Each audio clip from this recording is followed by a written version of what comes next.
ప్రభునందు ప్రియమైన దేవుని బిడ్డలారా, తోటి విశ్వాసులారా, యేసుప్రభు నామములో మీ అందరికీ వందనాలు తెలియజేస్తున్నాను. గత వారమంతా కాచి కాపాడిన దేవాది దేవునికి వేలాది వందనాలు, కృతజ్ఞతలు నేను తెలియజేస్తున్నాను. ఈరోజు మన యొక్క ధ్యాన వాక్య భాగంగా యోహాను సువార్త 8వ అధ్యాయం 9వ వచనాన్ని ధ్యానం చేద్దాం. వారు ఆ మాట విని పెద్దవారు మొదలుకొని చిన్నవారి వరకు ఒకరి వెంట ఒకరు బయటకు వెళ్ళిరి. ఫుట్నోట్లో మనస్సాక్షి చేత గద్దింపబడిన వారై అని ఉందండి. మనస్సాక్షి చేత గద్దింపబడిన వారై పెద్దవారు మొదలుకొని చిన్నవారి వరకు ఒకరి వెంట ఒకడు బయటికి వెళ్ళింది. ప్రార్థన చేసుకుందాం. కృపగలిగిన మా తండ్రి, మీ వాక్యాన్ని ధ్యానిస్తున్నాం. నా నోటి మాటలు మా అందరి హృదయ ధ్యానములు మీ దృష్టికి అంగీకారయోగ్యంగా చేయమని యేసు నామమున అడుగుచున్నాం తండ్రి, ఆమేన్. ప్రభునందు ప్రియమైన దేవుని బిడ్డలారా, తోటి విశ్వాసులారా, యేసు ప్రభు నామములో మీ అందరికీ కూడా నేను శుభాలు, వందనాలు తెలియజేస్తా ఉన్నాను. దేవుడు మనల్ని ప్రేమించి ఇచ్చిన క్షేమం కొరకే వందనాలు. ఈరోజు మనం వినే వాక్యానికి మనస్సాక్షి అనే ఒక చిన్న క్యాప్షన్ పెట్టుకుందాం. చిన్న హెడ్డింగ్, మనస్సాక్షి. ఏమండి, సమూయేలు 2వ గ్రంథంలో 12వ అధ్యాయం మొదటి 15 వచనాలు అవన్నీ మనం చదువుతుంటే చివరికి ఆ 13వ వచనం 2వ భాగంలో దావీదు అంటాడు, నేను పాపము చేసి తినని దావీదు నాతానుతో అనగా, నాతాను రిప్లై ఇస్తున్నాడు, నీవు చావకుండానట్లు యెహోవా నీ పాపమును పరిహరించెను అనేటువంటి మాటతో. ప్రియులారా, నాతాను చెప్పినప్పుడు అక్కడ జరిగింది ఏంటి అంటే, దావీదులో ఉన్నటువంటి మనస్సాక్షి మేల్కొంది. మేల్కొన్న మనస్సాక్షి దావీదును గద్దించింది. ఆ గద్దింపును ఆయన ఒప్పుకున్నాడు, దేవుని యొక్క క్షమ పొందగలిగాడు. కనుక ఈరోజు మనం మనస్సాక్షి అనేటువంటి ఆ క్యాప్షన్తో దేవుని వాక్యం వింటున్నాం కదండి. ఆ మనస్సాక్షి అనే మాటను సునిడో అని అన్నారు. హీబ్రూ భాషలో సునిడో, టు అండర్స్టాండ్, అర్థం చేసుకోవటం, లేకపోతే became aware, to be conscious అంటే మనస్సాక్షితో జీవించటం. మనస్సాక్షి నిద్రబుచ్చి కప్పుబుచ్చి కాకుండా మనస్సాక్షితో జీవించటం అనేది. అలాగే అది ఒక వ్యక్తి విషయంలో, to know together with someone, ఒకరితో కలిసి మన ఆలోచనలు, to know with in oneself, నన్ను నేను తెలుసుకోవటం, to see one's own mind, నా మనస్సును నేను అర్థం చేసుకోవటం, నా మనస్సును నేను గ్రహించటం. ఇన్ని మాటలు, ఆ సునిడు అనే మాటకు ఇన్ని అర్థాలు రాశారు మనస్సాక్షి. ఏమండి, అందుకనే మనం జీవించేటప్పుడు ఒక్కొక్కసారి ఉన్నది లేనట్టు, లేనిది ఉన్నట్టుగా మాట్లాడుతాం అనుకోండి, అవతల వారు ఏంటా మనస్సాక్షి లేకుండా మాట్లాడుతున్నావు ఏంటి అంటారు. కనుక ఈ మనస్సాక్షి అనేది ఎంత గొప్ప విషయమో మనం జ్ఞాపకం చేసుకుని దాన్ని నిలుపుకోవడానికి, కాపాడుకోవడానికి, కలిగి ఉండడానికి మనం ప్రయత్నం చేయాలి. 1 కొరింథీ పత్రిక 4వ అధ్యాయం 4వ వచనంలో, నా యందు నాకు ఏ దోషము కానరాదు. ఎందుకంటే నేను చేసే ప్రతి పని మంచిగా ఉంది కనుక నేను చేస్తాను, మంచిగా ఉందని నేను అనుకుంటున్నాను కనుక చేస్తాను నేను. కనుక నా యందు నాకు ఏ దోషం కూడా కనిపించదు. అయినను ఇందువలన నీతిమంతుడునుగా నేను ఎంచబడను. ఎందుకంటే అది దేవుని కనపడాలి. నా తప్పులు నాకు కనపడవు కదా, నా తప్పు నాకు ఒప్పుగా కనిపిస్తుంది. కానీ నేను దేవుని చేత నిర్దోషి అని ఎంచబడాలి. నన్ను విమర్శించువాడు ఆయనే, ప్రభువే. నన్ను విమర్శించువాడు ప్రభువే. ఆయన నన్ను విమర్శిస్తాడు కనుక ఆయన చేత నేను నిర్దోషిని అని అనబడితే, నేను ఆయన చేత భలా నమ్మకమైన మంచి దాసుడా లేక దాసురాలా అని పిలువబడితే, ఏమండి, మనస్సాక్షిని గురించి ఒక 2 మాటలు చెప్తే మంచిదని నేను అనుకుంటున్నాను. ఎందుకంటే మన ఆంతర్యంలో ఈ మనస్సాక్షి అనేది ఒక ముఖ్యమైన భాగం. మన ఆత్మీయ జీవితంలో అది ఒక ముఖ్యమైన పాత్ర పోషిస్తుంది ఈ మనస్సాక్షి.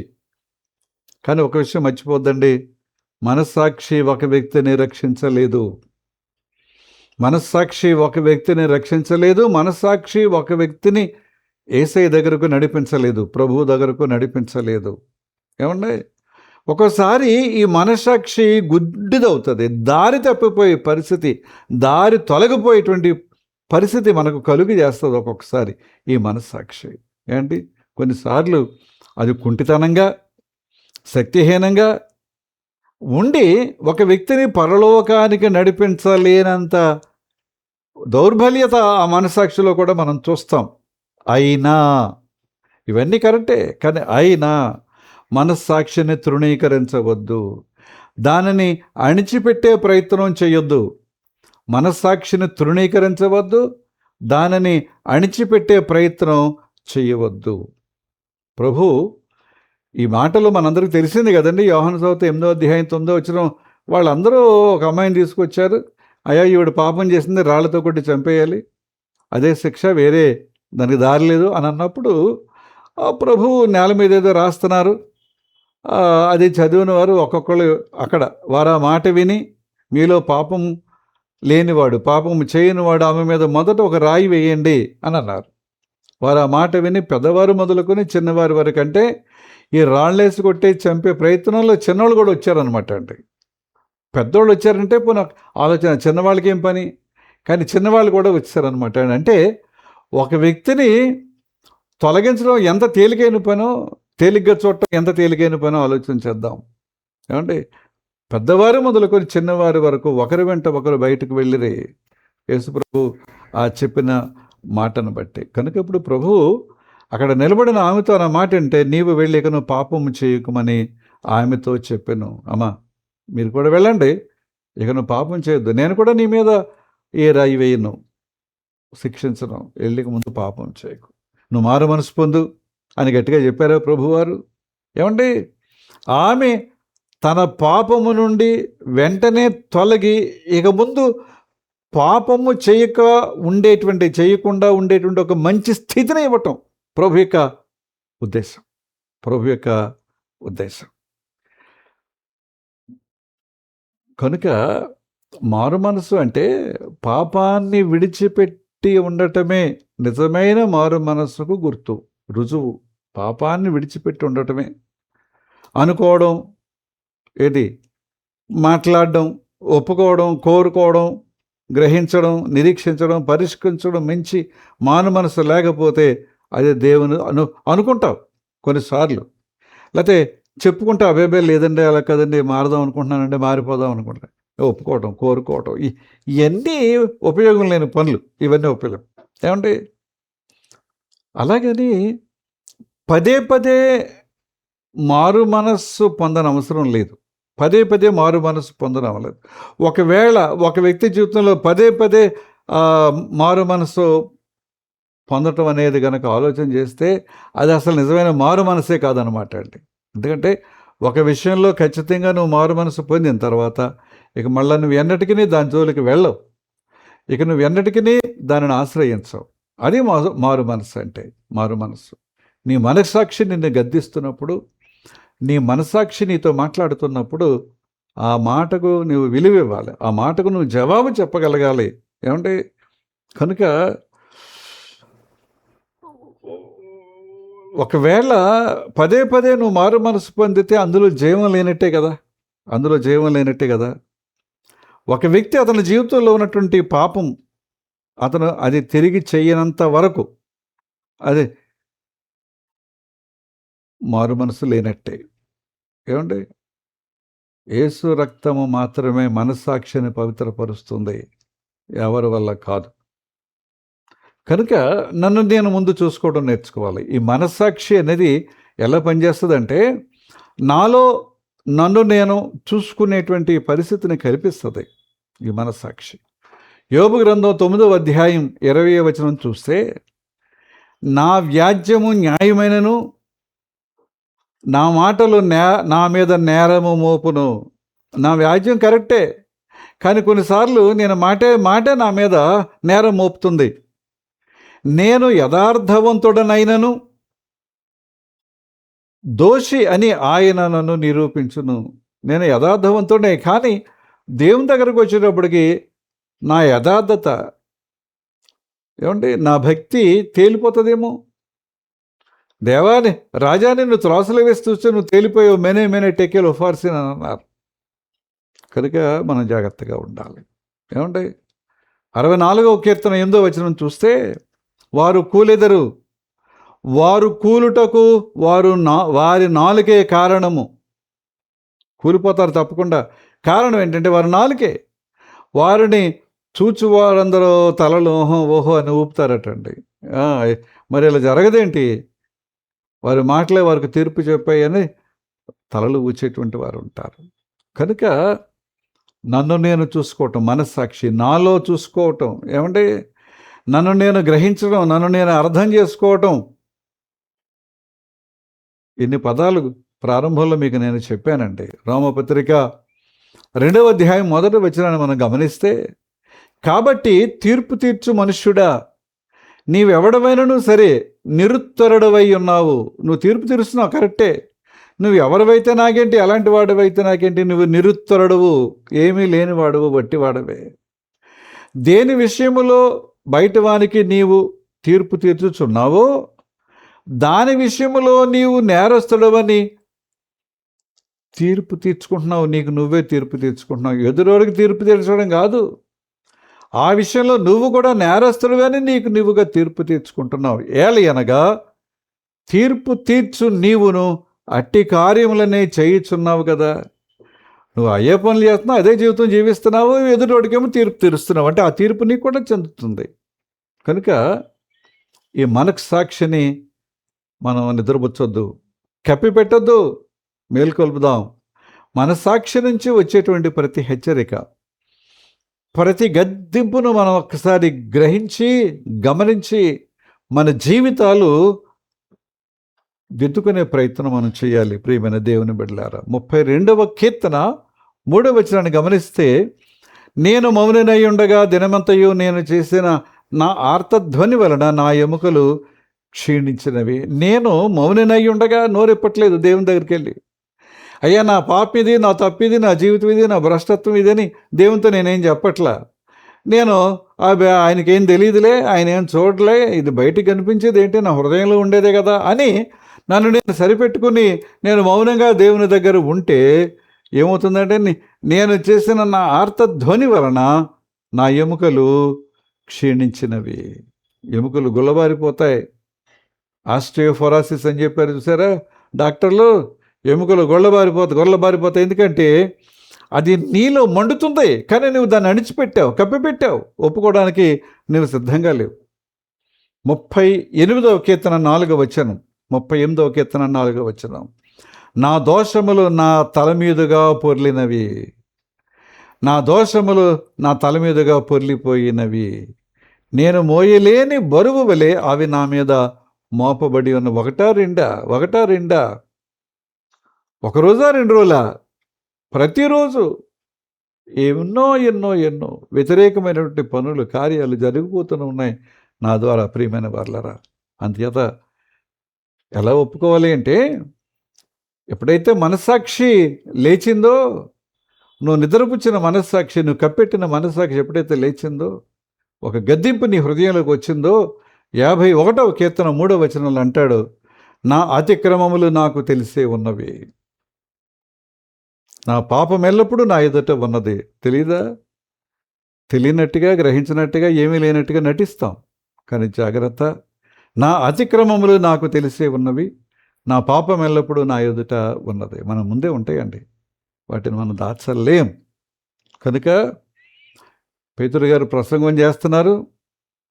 యేసుప్రభుని వారు ఎలాగూ సిలువ వేశారో, సిలువేమని ఎలా కేకలు వేశారో, ఆయన చెయ్యని నేరాన్ని ఆయన మీద మోపి, మతపరంగా కొన్ని నేరాలు, రాజకీయపరంగా కొన్ని నేరాలు ఆయన మీద మోపి సిలువకు అప్పగించారో, ఇవన్నీ వారు విన్నప్పుడు అపోస్తల కార్యాలు 2వ అధ్యాయం 37వ వచనంలో, వారు ఈ మాటలు విని హృదయములో నొచ్చుకొని, బ్రాకెట్లో కింద ఫుట్నోట్లో పొడవబడి అనందండి. కనుక కొన్నిసార్లు బైబిల్ చదువుతున్నప్పుడు, దేవుని వాక్యాన్ని వింటున్నప్పుడు, ఆ వాక్యం మనతో మాట్లాడుతున్నప్పుడు, వాక్యం మనల్ని గద్దిస్తున్నప్పుడు పొడవబడాలి, బాధ కలగాలి, చేసిన తప్పు ఏంటో గ్రహించగలగాలి. ఏమండి, ఒక మాట చూపిస్తాను. సమూయేలు 2వ గ్రంథం 24వ అధ్యాయం 10వ వచనం. జనసంఖ్య చూచినందుకే దావీదు మనస్సు కొట్టుకొనగా, అతడు నేను చేసిన పని వలన గొప్ప పాపము కట్టుకుంటేనే నేను ఎంతో అవివేకనై దానిని చేసి తిని, యెహోవా కరుణించి నీ దాసుడనైన నా దోషమును పరిహరింపుమని యెహోవాతో మనవి చేయగా.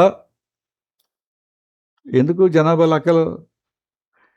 లెక్కలు ఎందుకు అంటే, ఒకవేళ కొంతమంది పొడుచువారు దొరికితే వాళ్ళని సైన్యంలో చేర్చుకోవచ్చు. ఇంత జనాభా అని తెలిస్తే పొరుగు రాజ్యాలు తన మీద దాడి చేయకుండా ఉండొచ్చు. ఏవేవో ఆలోచనలు. నీకెందుకు? నీ భారం మోసేవాడు ఆయన. ఎక్కడో గొర్రెలు కాపర్లుగా ఉన్నాడు, నేను తీసుకొచ్చి సింహాసనం మీద కూర్చోబెట్టాడు. నీ ఊహకు, నీ ఆలోచనకు ఆందనంత ఎత్తైన సింహాసనం మీద కూర్చోబెట్టాడు. ఇంకా నీకు జనాభా లెక్కలు ఎందుకు? ఈ లెక్కలు పెట్టి నువ్వేం చేద్దామని, ఏం సాధిద్దామని ఏమీ లేదు. కానీ నువ్వు తప్పు పని చేసావు, గ్రహించాడు, పశ్చాత్తాపడుతున్నాడు. అందుకనే యోబు అంటాడు, ఆయన నిర్దోషి, ఆయన హృదయం దేవునికి తెలుసు. కానీ అపవాదికి అప్పగింపబడ్డాడు కనుక కొన్ని శ్రమలు వచ్చాయి, కష్టాలు వచ్చాయి, పనిష్మెంట్ లాగా ఉంది. అప్పుడు అంటాడు 46వ అధ్యాయం 6వ వచనంలో అంటాడు యోబు గ్రంథం, నీవు నన్ను కావున నన్ను నేను అసహించుకుని ధూళిలోను బూడిదలోను పడి పశ్చాత్తాపడుచున్నాను. ఎప్పుడు? నీ జీవితం ఏంటో నీకు తెలిసినప్పుడు, నీ బ్రతికేంటో తెలిసినప్పుడు, నీ ఆలోచన విధానం ఏంటో నువ్వు తెలుసుకున్నప్పుడు, గ్రహించినప్పుడు, గమనించినప్పుడు నువ్వు అసహించుకో. అంతే తప్ప నేను కాబట్టి ఇంత చేశాను, నేను కాబట్టి అంత చేశాను, నేను కాబట్టి ట్రిక్కీగా, నేను కాబట్టి తెలివిగా, నేను కాబట్టి వాళ్ళని పడగొట్టాను, వాళ్ళని మోసంలో ముంచాను. వద్దండి. నువ్వేం చేసావో తెలుసుకో, నువ్వేం మాట్లాడావో తెలుసుకో, నీ పనులేంటో గ్రహించు. నువ్వు దిద్దుకునే కావున నన్ను నేను అసహించుకుని ధూళిలోను బూడిదలోను పడి పశ్చాత్తాపడుచున్నాను. ప్రియమైన దేవుని బిడ్డలారా, మనస్సాక్షిని మేల్కొల్పండి. మనస్సాక్షి నిన్ను గద్దిస్తున్నప్పుడు, నీతో మాట్లాడుతున్నప్పుడు, నీ జీవితం ఇదే అని తెలియచేస్తున్నప్పుడు నువ్వు వెంటనే ప్రభువు దగ్గరకు వచ్చి శిరస్సు వహించి, వారు ఆ మాట విని పెద్దవారు మొదలుకొని చిన్నవారి వరకు ఒకని వెంట ఒకడు బయటకు వెళ్ళిపోయారు. ఎవరు కూడా ఒక రాయి కూడా వేయలేదు. ఎందుకంటే మనస్సాక్షి చేత గద్దింపబడిన వారై చంపడానికి వచ్చారు. అప్పటికే పైన అంగీలు ఇప్పేశారు, పెద్ద పెద్ద రాళ్ళు పట్టుకుని విసరడానికి అంగి అడ్డం వస్తుందేమోనని. కానీ దేవుని బిడ్డలారా, ఒక్కసారి 31వ కీర్తన 10వ వచనం ముగిస్తున్నాను. నా బ్రతుకు దుఃఖముతో వెళ్ళబుచ్చుచున్నాను, నిట్టూర్పులు విడిచుడుతో నా ఏండ్లు గతించుచున్నవి. నా దోషమును బట్టి నా ఫలము తగ్గిపోవచ్చున్నది, నా ఎముకలు క్షీణించుచున్నవి. నీ మనస్సాక్షి మేలుకోకపోతే, నిన్ను నువ్వు దిద్దుకోకపోతే, సరి చేసుకోకపోతే ఇదే పరిస్థితి. నా బ్రతుకు దుఃఖముతో నువ్వు దుఃఖించక్కర్లా. దేవుని దగ్గరికి వెళ్ళి పశ్చాత్తాపడితే, పాపాలు ఒప్పుకుంటే, చేతులు కట్టుకుని అయ్యా నా జీవితం ఇది, నా దోషం ఇది, నా పాపం ఇది, నా తప్పిది నువ్వు ఒప్పుకోగలిగితే ఇక నువ్వు నిట్టూర్పులు విడచవలసిన అవసరం లేదు. నువ్వు నీ బలాన్ని నువ్వు ఎండిపోయినట్టుగా చేసుకోక్కర్లేదు, నీ ఎముకలు క్షీణించక్కర్లేదు. అన్నీ బాగుంటాయి, బలంగా ఉంటాయి. జ్ఞాపకం చేసుకుందాం, ప్రార్థన చేసుకుందాం. కృపగలిగిన మా తండ్రి, దయగలిగిన మా యెహోవా, జీవవాక్య ధ్యానాల ద్వారా మాతో మాట్లాడినందుకు మీకు వందనాలు. మీ స్వరాన్ని మాకు వినిపించినందుకు మీకు వందనాలు. వింటున్న వీక్షిస్తున్న మా ప్రియుల కొరకై వందనాలు తండ్రి. వారు వింటూ కొత్త వారికి పరిచయం చేస్తున్నారు, వారిని బట్టి మీకు వందనాలు. విన్నవారు ఈ వాక్యాన్ని హృదయంలో బదులుపరుచుకుని మనసాక్షి విషయంలో ఎప్పటికీ కూడా జాగ్రత్తగా ఉండడానికి సహాయం చేయి. దాన్ని అదుపు చేయటం, కప్పెట్టడం, నిర్లక్ష్యం చేయడం కాదు, కానీ మనసాక్షి మాతో మాట్లాడుతున్నప్పుడు, మనసాక్షి మమ్మల్ని గద్దిస్తున్నప్పుడు, నువ్వు చేసింది తప్పు అని మాకు చెప్తున్నప్పుడు లోబడటం మాకు నేర్పించండి. వింటున్న వీక్షిస్తున్న మా ప్రియుల్ని దీవించి తండ్రి, వారి యొక్క ఉద్యోగాలు, వృత్తి, వ్యాపారం, వ్యవసాయం అన్ని రంగాల్లో కూడా తోడుగా నడిపించు. బిడ్డల యొక్క స్టడీస్లో సహాయం చేయి. తెలివితో, జ్ఞానంతో, జ్ఞాపశక్తితో నింపు. అలాగే యవన బిడ్డలను కనికరించు. ఉద్యోగ అవకాశాలు, వివాహపు అవకాశాలు మెరుగుపరచండి. నిరాశ, నిస్పృహ వారికి కలగకుండా, వారి విషయంలో తల్లిదండ్రులు నిరుత్సాహపడకుండా, పడిపోకుండా కాపాడు. అలాగే బిడ్డలకు చదువులు తోడుగా నడిపించు. తెలివితో, జ్ఞానంతో, జ్ఞాపశక్తితో నింపు. శ్రద్ధగా చదవాలి. ప్రారంభం నుంచి కూడా బహు శ్రద్ధగా చదివినప్పుడు మంచి మార్కులతో ఉత్తీర్ణులు అవుతారు నాయన. విదేశాల్లో ఉన్న బిడ్డల కుటుంబాలను కూడా దీవించండి. చంటి బిడ్డలు, బాలింతలు, గర్భిణీలు, వృద్ధాప్యులు ఉన్న వారు కాలమాన ప్రభావాల వల్ల ఎదుర్కొనే సమస్యల చిన్న బలహీనతలు ఎదుర్కొంటున్నారు. వారిని కనికరించి సహాయం చేయండి. మా రాష్ట్ర నాయకులు, అధికారులు దీవించు. దేశ నాయకులు, అధికారులను ఆశీర్వదించు. వారి యొక్క ప్రతి పనిలో నిబద్ధతతో పనిచేయడానికి, అలాగే మా ముఖ్యమంత్రి గారు, ప్రధానమంత్రి గారు, అలాగే రాష్ట్రపతి గారు, అన్ని రాష్ట్రాల్లో ఉన్న గవర్నర్లు అన్నందరూ, ఎమ్మెల్యేలు, ఎంపీలు, మంత్రులు, వీరందరూ కూడా ఆశీర్వదించి దీవించమని ప్రార్థన చేస్తూ, నాయన నిశ్చితమే మరొక మంగళవారం ఇలాగూ కలిసి ప్రార్థించే కృపనిమ్మని, ధ్యానించే భాగ్యం ఇమ్మని యేసు నామమున వినయంగా బ్రతిమాలి వేడుకొనిచున్నాం తండ్రి. ఆమేన్. పరలోకమందున్న మా తండ్రి, మీ నామం పరిశుద్ధపరచబడుగాక, మీ రాజ్యం వచ్చునుగాక, మీ చిత్తం పరలోకమందు నెరవేర్చునుడు భూమి అందు నెరవేరునుగాక. మనదినాహారం నేడు మాకు దయచేయము. మాడల అపరాధం చేసిన వారు మేము క్షమించిన ప్రకారం అపరాధములు క్షమించము. సోదరులను తేకాదుష్ణుని తప్పించము. రాజ్యము, శక్తి, మహిమ నిరంతరము నీవే ఉన్నావు తండ్రి. ఆమేన్.